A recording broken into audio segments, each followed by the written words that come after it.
Hi, how are you doing? I'm fine, and how are you doing? I'm good. I'm Abdullah, and I'm from Ghanaian University. I'm studying Foundation Studies in Arts. So I wanted to know, is Wode Maya your real name? Wode Maya can never be my real name. Okay, so what is it? Is it a slang? Is it a nickname? It's actually a slang. When you go to northeastern part of China, Okay. in Chinese we call Dongbei. It's a slang that literally means my mom. You can, okay, so let me tell you this. Okay. You can say Aya Wode Maya. Anyone who speaks Chinese say Aya Maya, okay, which literally means oh my god. Okay. Yeah, and then Aya Wode Maya. Wode Maya literally means my mom. So literally you're saying oh my mom or oh my god. Okay. You understand? So I realized that saying Aya Maya in China all the time was making me buy so many things for free. Oh, really? Yeah, I'm telling you. Like if you go to the northeastern part of China, imagine me being a foreigner, being able to speak Chinese. I speak the real Chinese and I also speak the northeastern dialect. Okay. So the Aya Maya was something that I use when I'm buying something. I say Aya Maya. They get like, oh, what are you saying? Oh my god, they freak out. Okay. And if the thing is like 5 cedi or maybe 5 yuan, I end up buying 2 yuan. Oh, wow. So I'll visit even- them and be saying that. when you go to China, northeastern part of China, as a foreigner, they're gonna love you for saying that. You know, so I was saying it more often. Okay. Even oh hello, somebody say hello, ni hao. Oh Aya Maya, all the time. And when I started my YouTube journey, my father was like, yo, you're an aeronautical engineer, you don't have to be doing YouTube videos. Okay. And my mom was always behind the scene, do your thing, don't mind your dad, but do it on a low key. So for the fact that my mom supported it, and the fact that I love saying Aya Maya, I was looking for a catchy name for my YouTube channel. Okay. And that's why I So you used the just name used that. Wode Maya. Literally means my mom. So from the little research I did, I know Oh, you your did a real lot of name. research. Oh, Yeah, hey. I know your real Hey. name is Berthold Winkler. Berthold Winkler. Okay, it's Berthold. Berthold Okay. Winkler. Winkler. Okay. Yeah. So where from Berthold Winkler? Because it doesn't sound Ghanaian. No, it's not Ghanaian. Yes. It's actually a German name, Okay. Berthold Winkler. My father's co-worker was a German, and he just loved my father, and he's like, oh, this is your son, I want you to name him after me, and that's why I got that name. It was so hard for me to pronounce my own name. Yeah. We the Ashantis, it will be very hard. Yeah, and very even hard. my friends were calling me Petro. Petro. When I was in school, I hated it so much. Like Petro, because you can't pronounce your name. Okay. And there's a woman who said, if they call it Petro, I'll call it Dizzle. That's all. Okay, Yeah, interesting. exactly. Yeah. Okay. So that was the name you've been using whilst you were in China. I mean, even in school, from my childhood days till now, I still use You it. still use it. Yeah, Okay. that's the Okay, name of my passport. Okay. We'll get to that. So, are you the only child? No, I'm actually the third born. The third one. I have Of- 2 brothers, and then 1 sister, and then the last born is also a boy. Oh, okay. So like 3 brothers, 1 girl. Nice.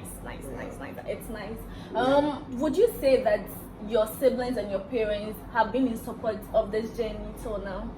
I mean, they had no option because I've already decided Okay. that this is what I want to do. I mean, my mom, when I wanted to move from China to Africa to start making videos in Africa, my mom was totally against it because I lost my dad in 2017, and sorry. my mom was like, you know, you're the only one who has a job, who feeds us. Why do you want to leave China and come to Africa and just be making videos? That's crazy. So. Yeah.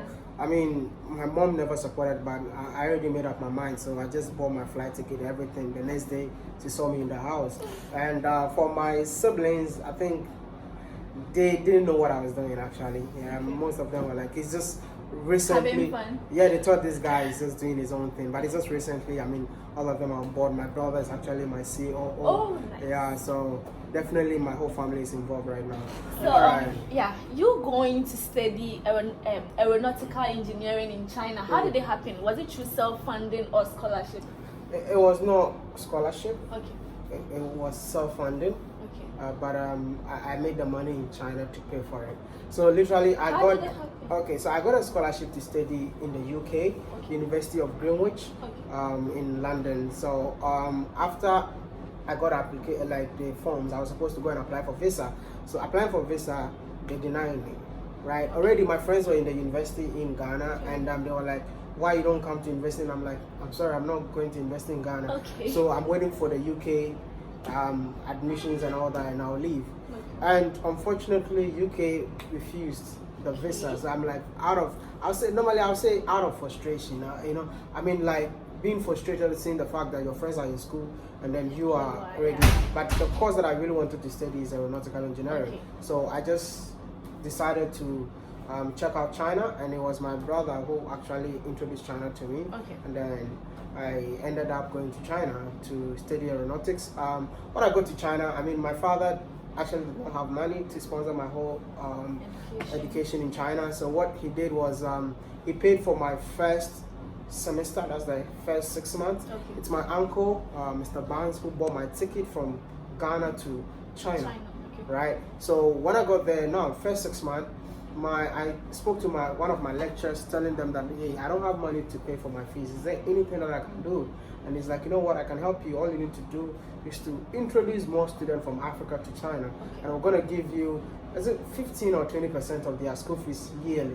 Whoa. So I ended up bringing 6 students from Africa to China, and that's it. I paid my whole fees from after 6 months to I graduated from school. Wow.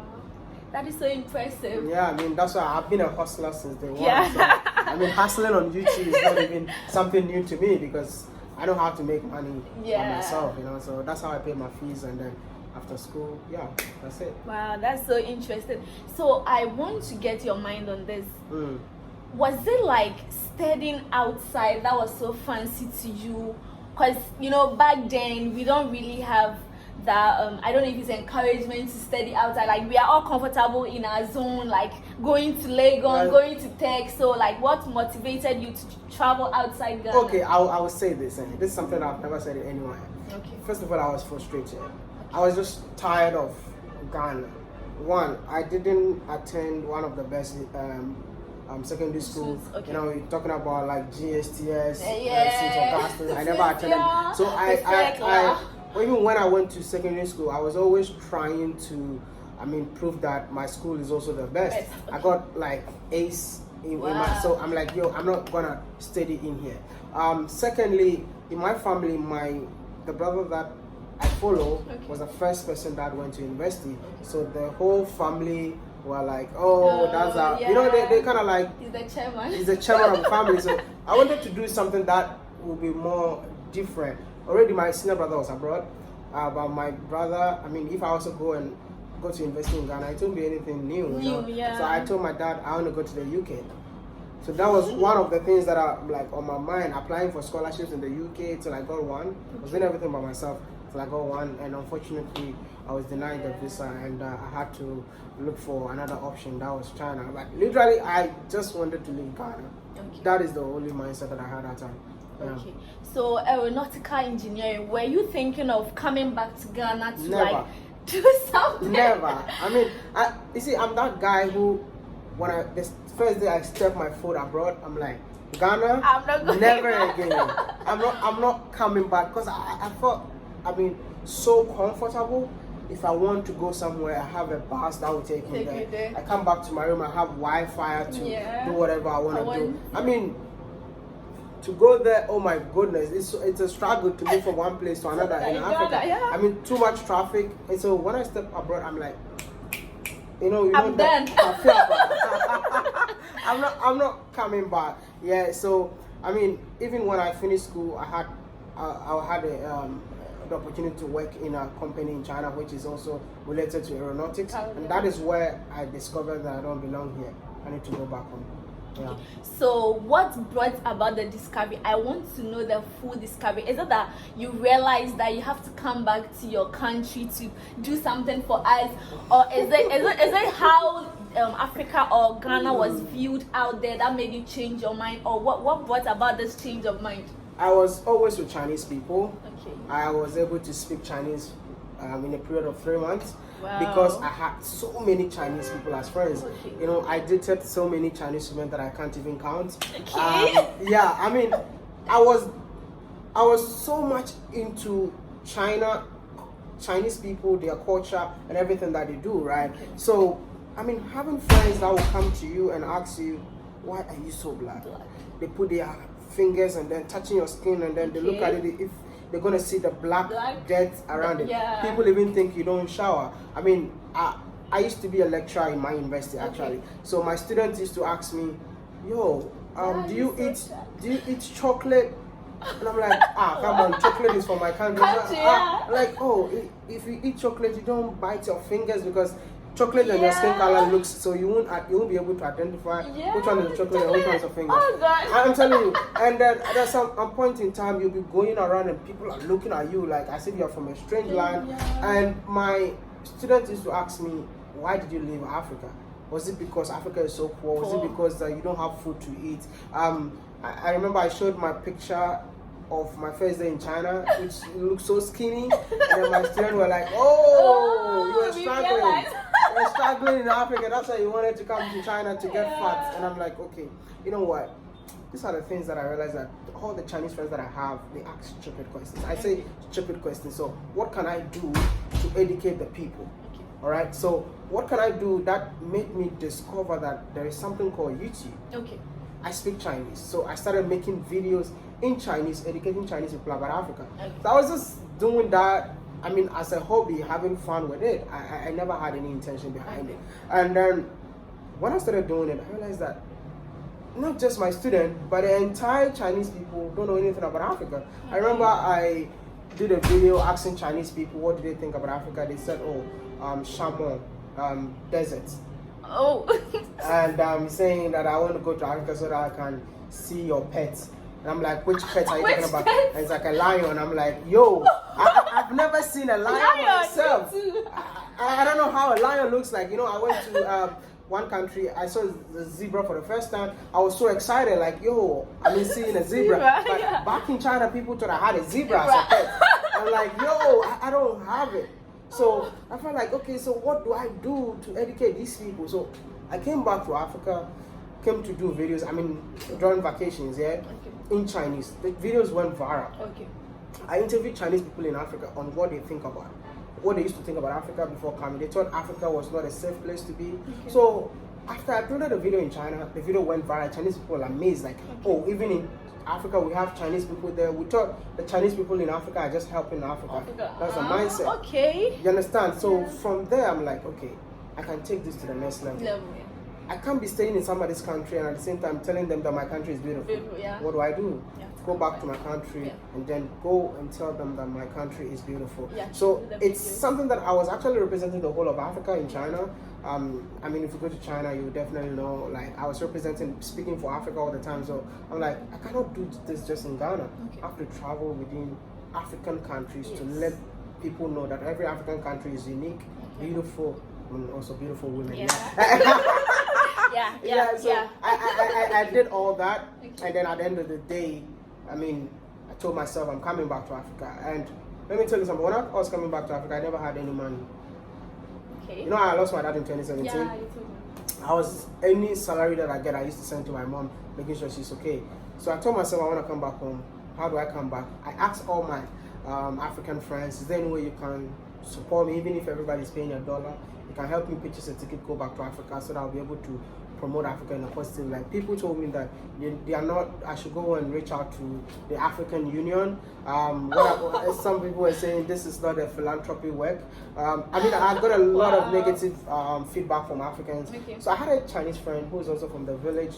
I spoke to him that, hey dude, I really want to do this, but I hope you can support my dream. And this guy is like, you know what, I don't have money.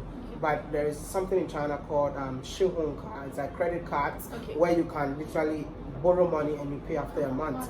So this guy borrowed money and bought ticket for me from from China to Ghana, Ghana to Ethiopia, Ethiopia to Rwanda, Rwanda to Tanzania, Tanzania to almost 5 countries till I go back to China. Wow. So that's like 2 months of staying in Africa. So this guy was like, please don't disappoint me. And I'm like, trust me, I really want to do this and I'm going to be back. So I came back to Ghana. I did 2 or 3 videos, no one was watching. Then my ticket, I was supposed to move to Ethiopia. I got to Ethiopia and I did my videos and the videos started like blowing up. And then I realized that I don't have enough time in Ethiopia because the ticket has already been bought, and I wanted to go and change. They told me if you want to change, it's $150. I'm like, yo, the ticket, I was not even a one. What was it? Somebody bought a ticket. You want me to pay $150? And I'm like, okay, you know what am I gonna do? Then I went to I had to continue my trip to Rwanda, and that was the time that I realized that I've made it. Wow. I sat in a gutter in Rwanda to create a video. I mean, it was Valentine's Day 2018. Wow. I was sitting in a gutter eating, telling people that's how clean Rwanda is, and the video went viral. And that is the day I called my friend from China. We are paying the loan. So we paid the loan. I gave him some money and all that, and then at the end of the day, I told him I'm not coming now. Let me just extend my ticket. Now we have money. Yeah, I have money. I went from Rwanda. I think I went to Uganda or something, and then I did some few stuff, and then I extended my stay in Tanzania. Went to Zanzibar, enjoyed Zanzibar, came back to Ghana, and then flew back to China. So when I went back to China, I told him that I think I found my purpose. I feel like I can't stay here anymore. So after 1 month, that's when I went to Malaysia, then Singapore, then back to Ghana. And was it worth it? Like going through 4 years of studies, getting others' knowledge, leaving everything behind to start YouTube vlogging. Was it worth it? I mean, it's more than worth it, yeah, because what I'm doing right now is worth more than the career that I learned. After spending 4 years, if I knew, I would have used my money to invest in what I want to do, buy cameras and start going on the street, start telling stories. But I feel like it's also a way of, gaining knowledge. Trust me, being an influencer, a YouTube vlogger, let me just talk about myself, it's worth more than any profession. Okay. You understand? Talking about profession, any profession, you have the chance to impact in more people's life, right? That's the first thing first, like impact. I'm here for impact. Imagine how many people watch me that I don't know that. Yeah. That's learning, they are learning from me. That's the first thing first. I'm talking about like salary wise, engineering has nothing, it can't be compared.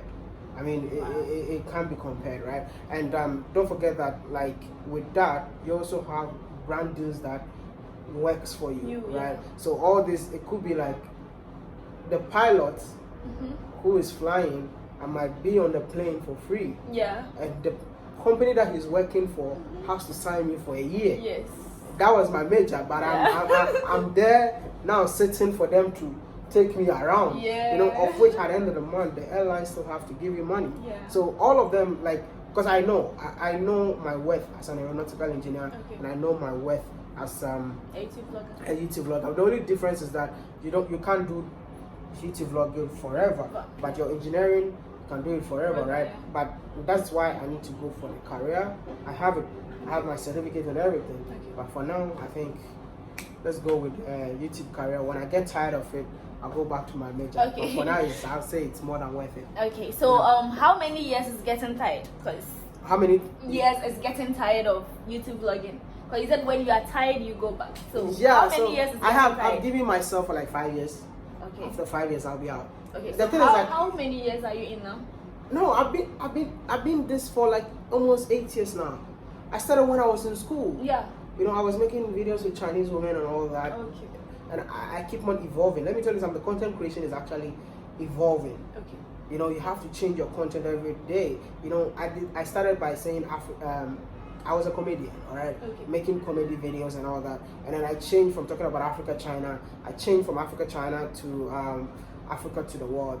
That was when I travel around to show people how beautiful Africa is. And now I switched to African entrepreneurs. That's where the money is. I'm not gonna lie. It's like before you shoot a YouTube video, the person who is being featured has to pay you plus YouTube to pay you for that. So it's like you're getting a double salary for all that. So what was the question again? I said how many years is... So like in total, I've used like almost 8 years, and I feel like I still have like 5 years more to go. But so by the time the 5 years is over, I've built my wealth and I'm out. Okay. The only thing is that it's I don't know how to explain. The more you go higher, the more money you make. So it's gonna be tough that in 5 years time maybe I'll be bigger and I'll say that I wanna quit. Sign my name to yours and then you go. So I'll take over. but that would be cool, man. You know, like you can come and take over the channel. Okay. Then maybe you'll give me the money at the end of the day. No, we will split it. So, hey, that would be 2080. Okay. So when you are out, what do you want to do next? Or you think you would have made enough to like be comfortable the rest of your life? I mean, like already, even now, even if I quit now, I'm okay. Without working? Without working. Whoa. I'm like, that's what I'm saying. I'm that guy who doesn't show off. Okay. So there's no pressure on me. Okay. Nobody will ask me, where's your watch? I don't have. Okay. Where's your necklace? I don't have. Okay.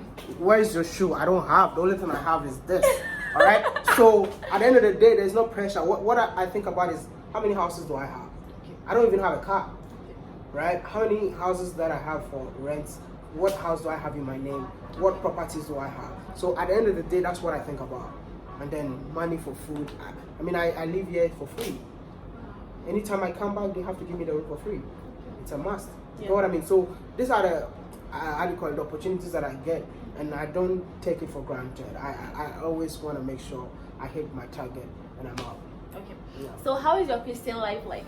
I'm a good Christian. I love God. My father was actually a pastor. Actually. Oh wow. So now you know. So yeah, now I know. That's why I have the spirit of God. But sometimes people, I mean, women will always make your mind turn around. So it's so nice hearing about this and all the challenges you've gone through. A lot. And are you still going through some challenges? Of and course. what have been the most out of all the challenges that it really hits you and you're like, nah. I was deported in Africa. I was deported from an African country. That's like I've been arrested, deported, just because I want to make videos. You know what I mean? Yes. My first I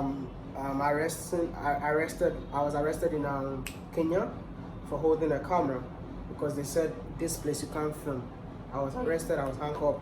The second one was I was deported from Uganda because I was holding a camera at the airport and they said I'm here to spy on their president. They ended up deporting me. I was also arrested in Nigeria because I was editing in my car, and then they said I'm a Yahoo boy because I use a MacBook and an iPhone, so I'm a Yahoo boy. So yeah, I mean in South Africa too, I was arrested because I was with a Chinese lady, and people thought like I came to sell drugs to the lady. They started chasing me. So it's like it's a whole journey. I've been denied entry in Mozambique because they thought I was Nigerian and Nigerians are doing bad stuff. The guy said he will never allow me to enter. At the end of the day, another immigration officer told me that it's just something personal. So there's another border, like 2 hours drive from here, so you can go that side. And I went there. They stamped me and I went into the country. Wow. So I mean, these are the challenges that I'm still going through here in Africa. But I know that in Africa, it's so hard for us to. We don't know each other. You know, we don't understand each other. So I mean, these are challenges, and I'm already used to it. Sometimes when I travel and I don't get arrested, I'm like, what happened? What happened? Yeah. Why are you not arresting me? Maybe you're hitting it. Yeah, now I mean, you're getting the hang of you. I mean, some of them are getting it, but yeah, I mean, I want to be arrested. Why?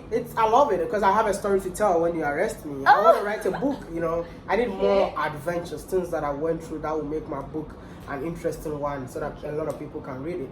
So I mean, please arrest me more. Okay, so you said when you started taking videos in Ghana, you weren't recognized. I mean, even still, they don't recognize me. Really? No, I mean, like. Okay, in what ways? Because I'm a Ghanaian and I recognize. No, so because in what ways? because you know, like when I go to different countries, I mean, I see TV stations calling me that hey, we know that you're coming from Ghana. This is what you do. I mean, people come to me to write articles about me. So many. When I get out, but in Ghana, no. Like I would just meet fans. Oh, hi, Wode Maya, we love your videos, but no TV station in Ghana. Even I'm the biggest YouTuber in Ghana. Yes, I mean, he like, is. I'm not even bragging, but he is. all of them. They you know, it's just I feel like even the bloggers in Ghana, before I came in here, I was the least among all of them. Yeah. I send all of them messages that hey, I mean I'm new here because I do videos in China, and there's the idea that I have to do videos in Africa. I sent all of them messages, they didn't reply me. But now they see that boy that they never replied has over taking all of them, yeah. and none of them they can't write article about it because they know that when they do, I'll see them. Okay, so this brings my mind back to your Africa to the World initiative. Exactly. What is it about? What's motivated that? Is it your journey in China? Yeah. Which motivated it, and how is it going? My journey in China actually inspired my Africa to the World. Just trying to change the narratives about Africa of people. All they think about Africa is negativity. Yeah. So I just wanted to bring some positive to counterattack the negatives out there. And coming back to Africa, I realized that I can't do it alone. Yeah.